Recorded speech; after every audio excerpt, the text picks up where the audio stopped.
Bismillahirrahmanirrahim. Today is Friday, 26th of June 2020, and we are going to start our topic, the last topic of our chapter number 6, the economic efficiency and the market failure. So now we are going to start what is meant by the cost benefit analysis. What is cost benefit analysis? So actually cost benefit analysis, it is a framework. What it is? It is a framework in which the government will be deciding about the mega projects. What types of mega projects? Like to construct a motorway, to have a university in a town, or the government decides to have one of the dam to produce electricity. So all these things will require cost benefit analysis. We are now the private businesses, they will only be considering, they are only considering the private cost and private benefit. What they consider how much cost of this new business will be and how will it benefit them in the form of profit in the coming years. Whereas cost benefit analysis will be adopted by the public sector or the government for the public projects, and all the public projects, they involve not only the private cost and private benefit of the government, but they will also be involving the social cost, which includes both private cost and the external cost of production. So we can say CBA is a framework or a technique adopted by the public sector or the government of a country to decide whether to start a project or it is going to reject it. So if I define it in this way, it is a technique. What it is? It is a technique or the framework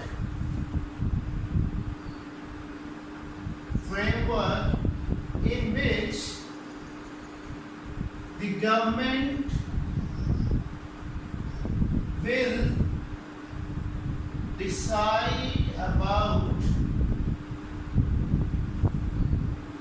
the mega projects. What is the mega project?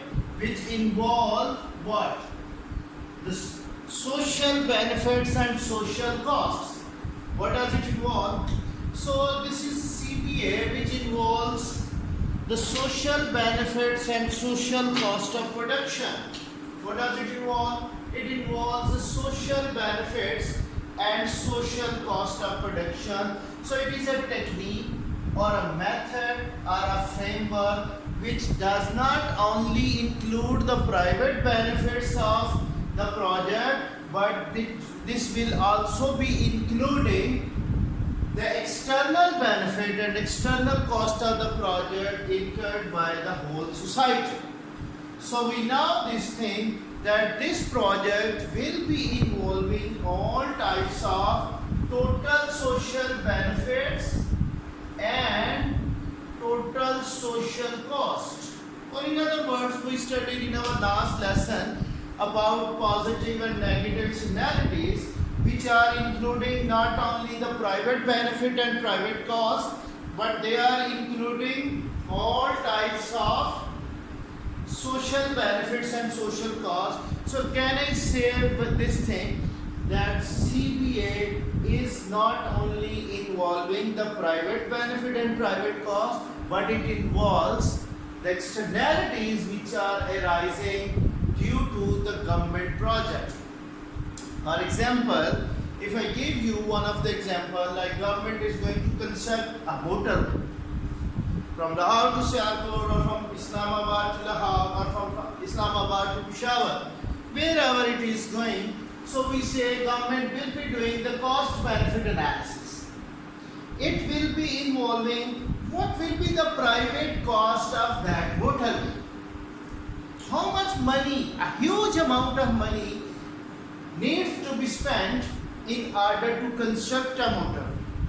So government will be considering how much will be the private cost and how much the private benefit government will be receiving due to that motorway. So at the same time, government will also be considering what are the external benefits of motorway to the users. That is why the consumers or the commuters or the users or the travelers of that motorway, they will be able to save their precious time. In order to travel, they need to spend less time in order to move from one city to another. So time value of money will increase for the commuters, and at the same time there will be less accidents on the roadside whenever they are moving from motorway to move to another city. So we say the motorway is involving the externalities in the form of less traveling time and less maintenance cost for their vehicles. So these are the externalities, positive externalities, which will be enjoyed by the commuters other than the government spending on that project, other than the government private benefit of that project. So commuters are enjoying the externality, the positive externality, or in other words I can say the consumer surplus will be increasing due to that project. So if I say this could be the external benefit of this motorway which will be enjoyed by the consumer. So on the other hand, we can also say there can be the external cost of that motorway. What is that? During the construction of that motorway, some of the private firms will be having the loss in output due to the construction of motorway because their road is blocked in order to get the transportation of raw material and output. So there can be the loss in profit of some of the private firms due to the construction of that motorway. Or we can say when motorway is being constructed, we are also losing some of the agricultural output. That can be the opportunity cost as well, or the external cost of that motorway, that we are getting the project of motorway along with some external cost. So the CBA, cost benefit analysis, is not only including the private benefit of the government and the private cost of the government. Along with them, the private cost and private benefits, it also includes the external benefits and external costs. What did I say? CBA is not only involving the private cost and private benefit of a project like the private businesses are doing, but it is including all types of total social benefits which are accrued to the society due to that project, and all types of social costs. Keep it in mind, I am not talking about marginal social benefit and marginal social cost. I am talking about total social benefit and total social cost. And that is the sum of the private cost and private benefit. Total social benefits includes the private benefit and external benefit. Whereas total social cost will include what? The private cost of that project plus the external cost of that project. So they are including all these things in order to do a cost benefit analysis. So cost benefit analysis is not performed by the private sector. It is performed by the public sector in order to decide, like a project of a dam, I can say, or a motorway, or any type of project which involves the social benefits and the social cost of production. So these are the projects which are decided not by the private sector. Like dam cannot be decided by a private sector because it involves a huge cost of production for a long period of time. So that could be only decided by the government or by the foreign consortiums which are lending to the government of the poor countries in order to have a dam for the future of that country's economy. So motorways can also be constructed by the government. They are involving any project which is involving the total social benefit and total social cost. It needs to be considered, and it involves what CBA. So it is a framework, it is a technique which is including the total social benefit and total social cost, and government will be using it if government is going to start this project or reject it. How will government decide it? If the total social benefit they are greater than total social cost, like all the benefits enjoyed by the society and the government, they are going to be higher than the total social cost of that society. So then government will go for this project.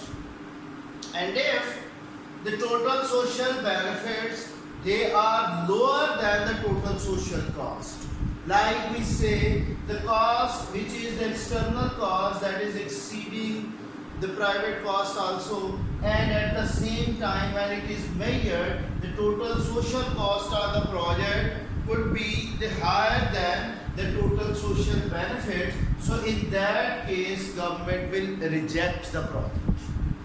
What government will do? It will reject the project if all the total social benefits they are lower than the total social cost. Alright, now I am moving towards the steps which are involved in order to construct, in order to analyze the total social benefits and total social cost of any mega project. So what are the steps which are involved? There can be the 4 steps. How many steps are there? There can be the 4 steps of CBA. First step will be identification. What it is? The identification of all the benefits. All the benefits and costs. This could be the first step. So I explain first of all. Now government is making a list. What type of the list?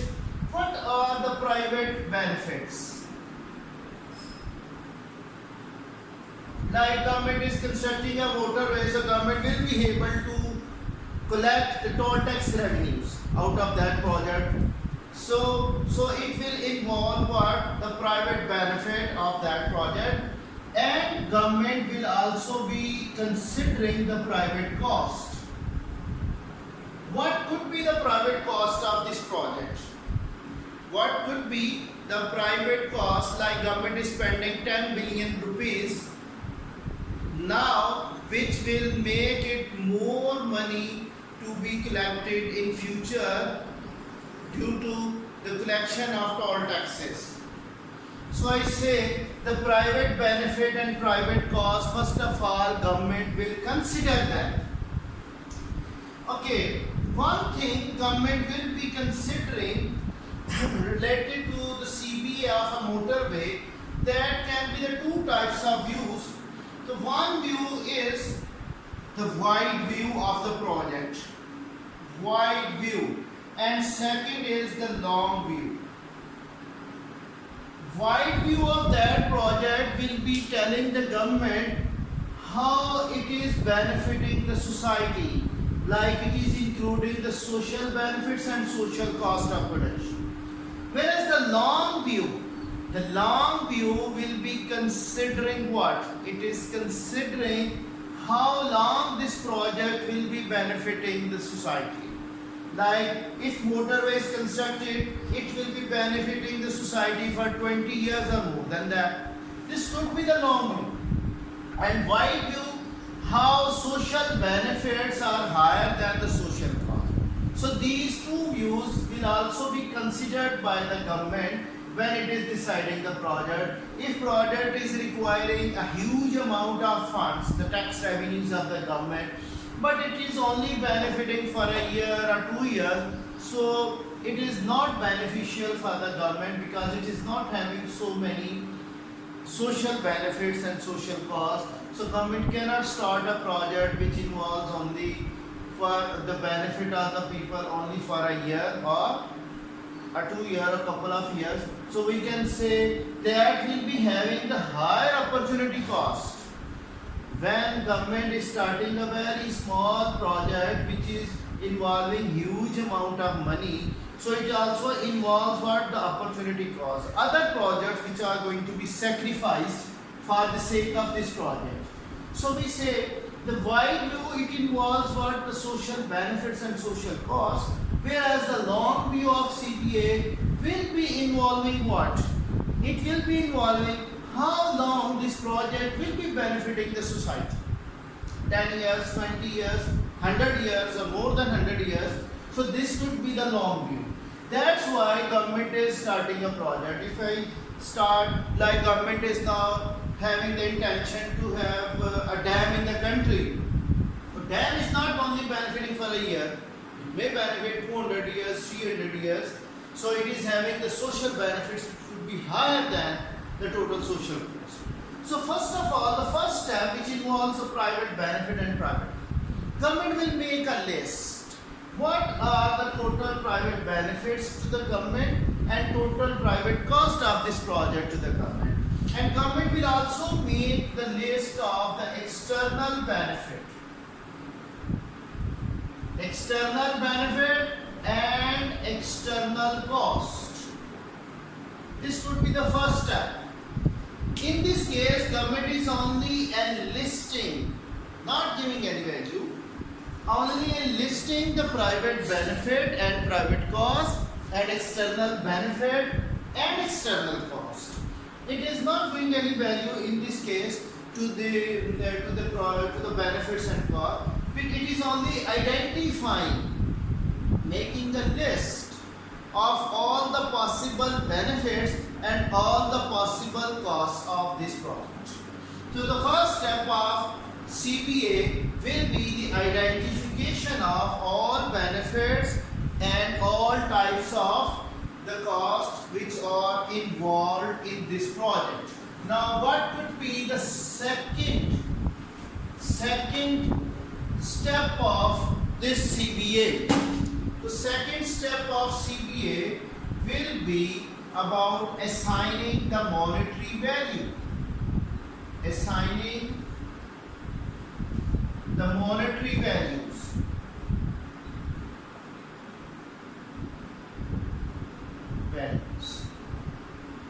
Can you say the private benefit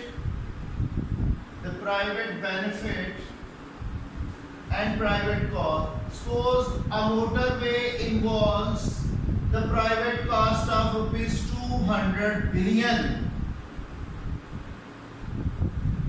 to construct it. This could be the private cost. And what will be the private benefit of that project? That will be how much revenue government will be able to collect, more than 200 billion. So this is the private benefit. So what could be the external benefit? External benefit and external cost. You know, in case of the externalities, there could be the missing market. What do I mean by missing market? The externalities, either they are positive or negative. Market forces are demand and supply.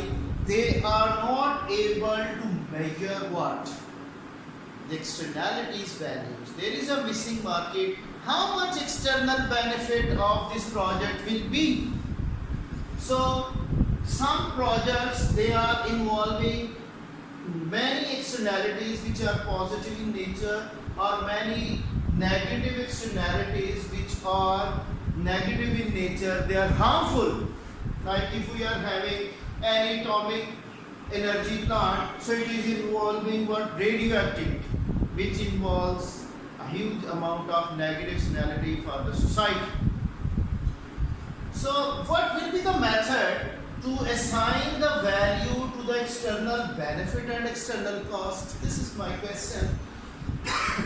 Directly, external benefits cannot be measured by the market forces or demand and supply, as we said in our positive externality topic, and external cost is also cannot be measured directly. So government will be using what?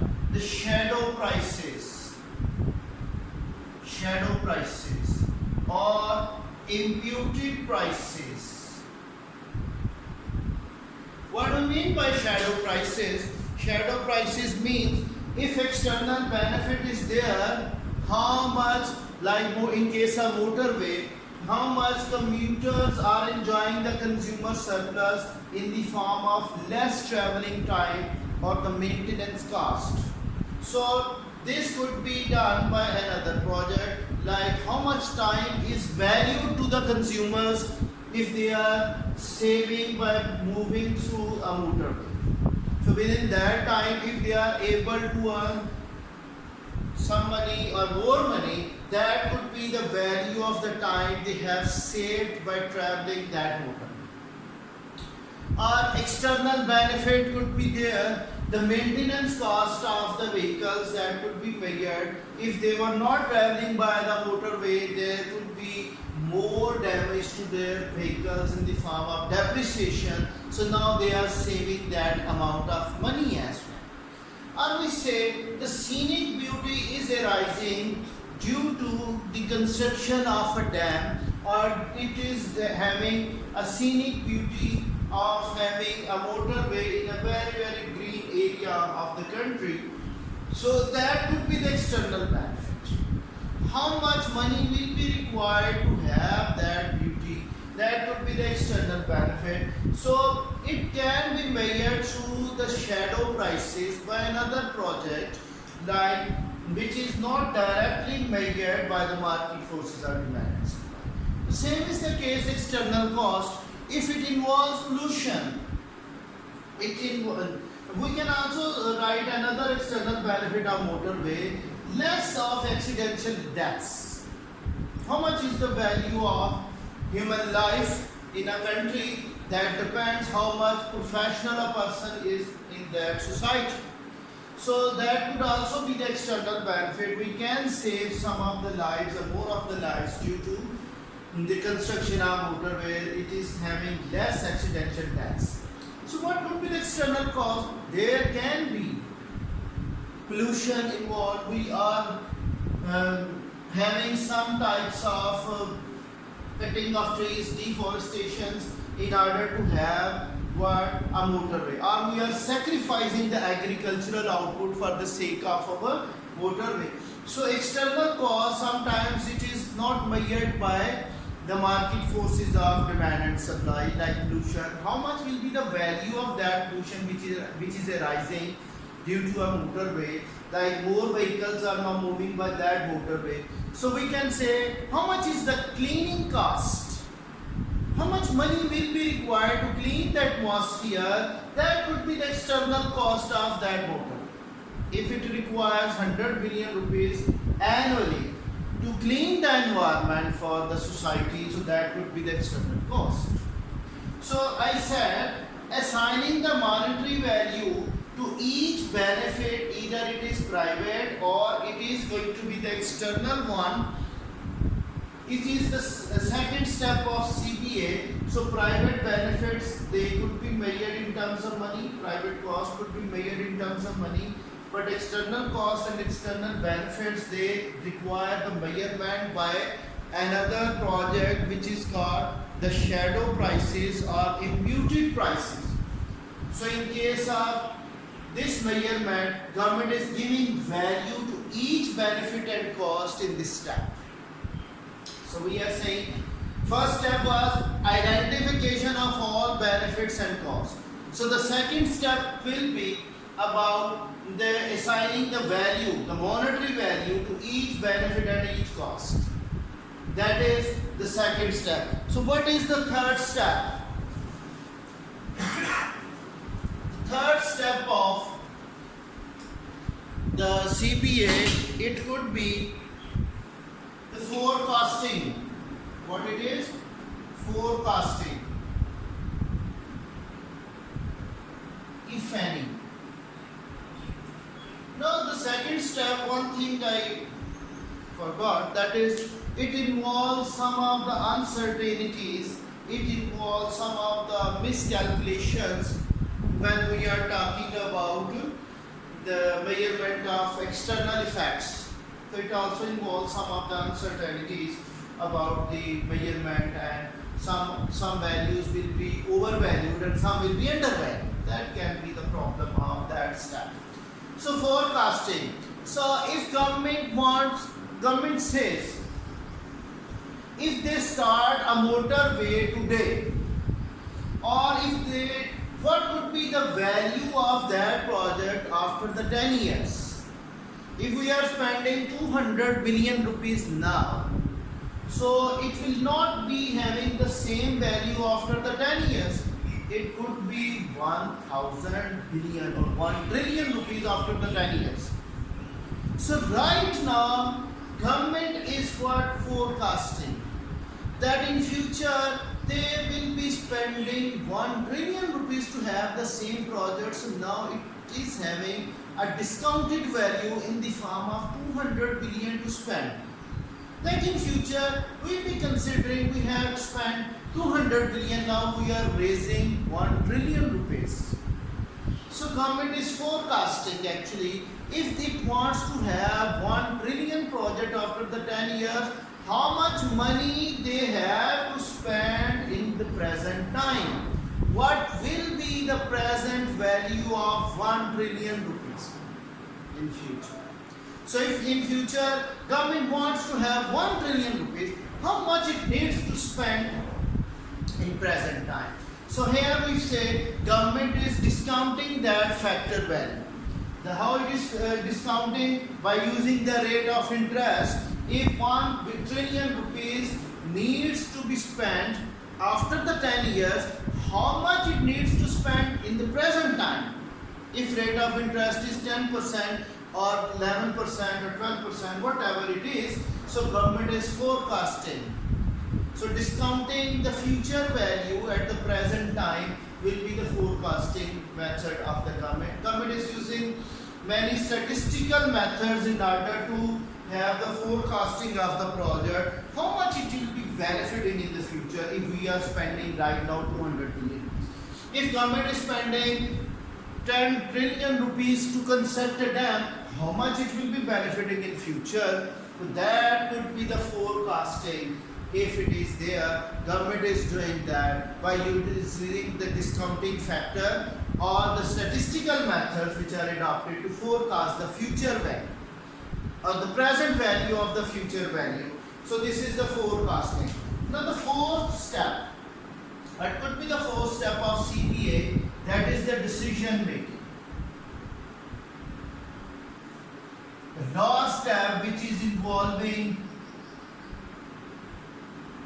all the previous steps. So if I said it earlier, if total social benefit could be higher than the total social cost of the project, then government will start this project. What is the decision? When all the total social benefits they are higher than the total social cost of the project, so we can say government is going to start this project because it is beneficial as a result to the whole society. If we are having a university in our city, it is benefiting the society, then it is going to have the cost in the form of negative externalities.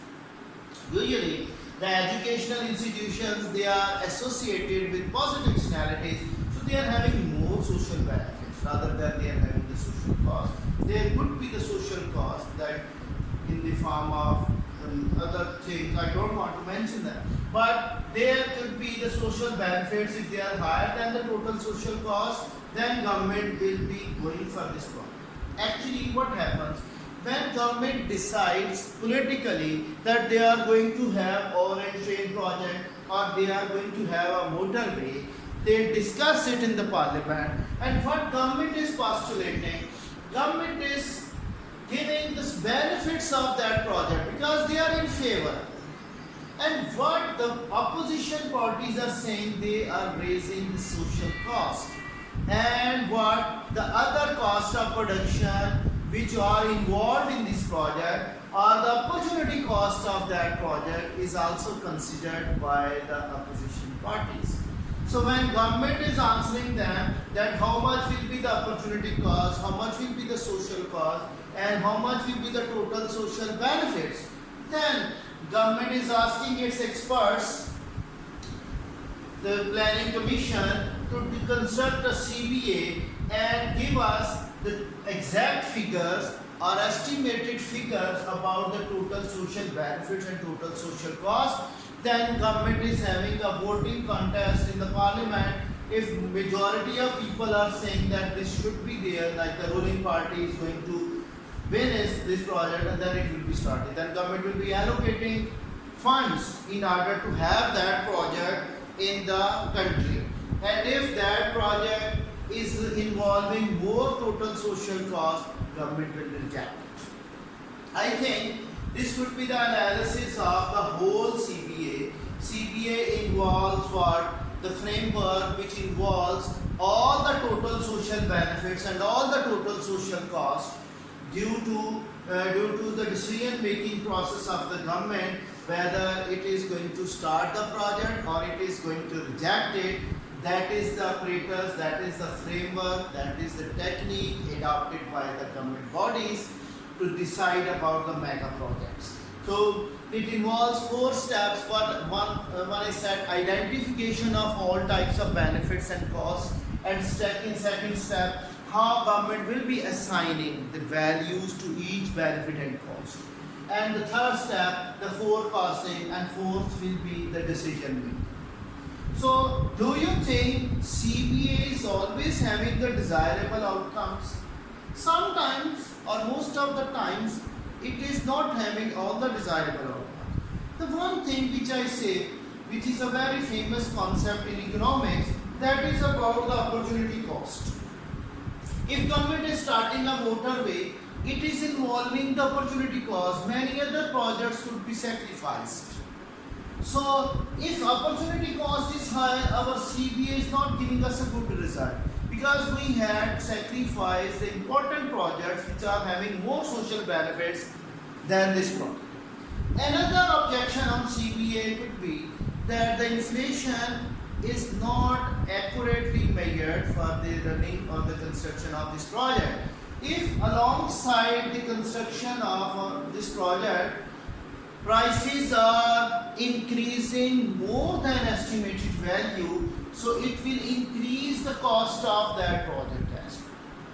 So inflation is not actually forecasted in a right way, or sometimes we say the shadow prices government is involving, government is bearing.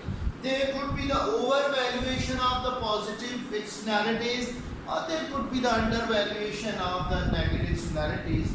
The shadow prices are also involving uncertainties. It is having a problem in order to measure the exact value of positive externalities and negative externalities. And government is also doing the projects for the political gains, like they want to win the upcoming election. That's why they are having orange train project, or they are going to have motorway, or they are going to have other public sector projects, because they are involving their political incentives. So politically, they are gaining by having these types of mega projects. So we say the steps which are involved, they are right enough, but CBA is not always giving us the desirable outcomes because of the problems I said it. Because we say there could be a question, discuss whether CBA always produces the desirable outcomes. So we need to write what the other things which are involved in that project, which are uncertainties, or the shadow prices are not exactly measured, or inflationary pressures, or forecasting errors are there, government political incentives are there. So in that way, we cannot say CBA is giving us the right method to decide, because it also involves some of the things which make us dubious or uncertain about the projects. That's why whenever there are debates, so the opponents, they are raising more of the social cost of that, whereas the government bodies, they are saying about the total social benefits, and politically they are gaining because of those projects. That's all about CBA, and that will be the end of our chapter number 6. The first chapter of A2 today we have concluded, and in our next lesson I will be giving you some of the question practices about this chapter. I will be giving you some questions about externalities and economic efficiency. I gave you before Eid or after Eid, I don't remember, but none of you has submitted any type of assignment. So I will be giving you some of the questions, maybe MCQs, a recorded MCQ lesson related to this economic efficiency or CBA or negative externality, and then we will be proceeding for our paper 4 questions about the section B of our paper 4, how different types of questions are coming in our final exams, which are involving more analysis and discussion about the topics.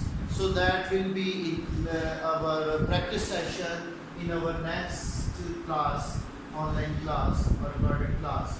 So that's all for today. I hope you will be able to understand the CBA or cost benefit analysis, how government is using it, how much it is beneficial for the decision making process of the government, and at the same time how decisions are made and how they could be challenged by the opposition parties or by the different experts, those who are analyzing the government projects. That's all for today. Hope for the best and come prepared for the questions in our next session. Thank you very much. Allah Hafiz.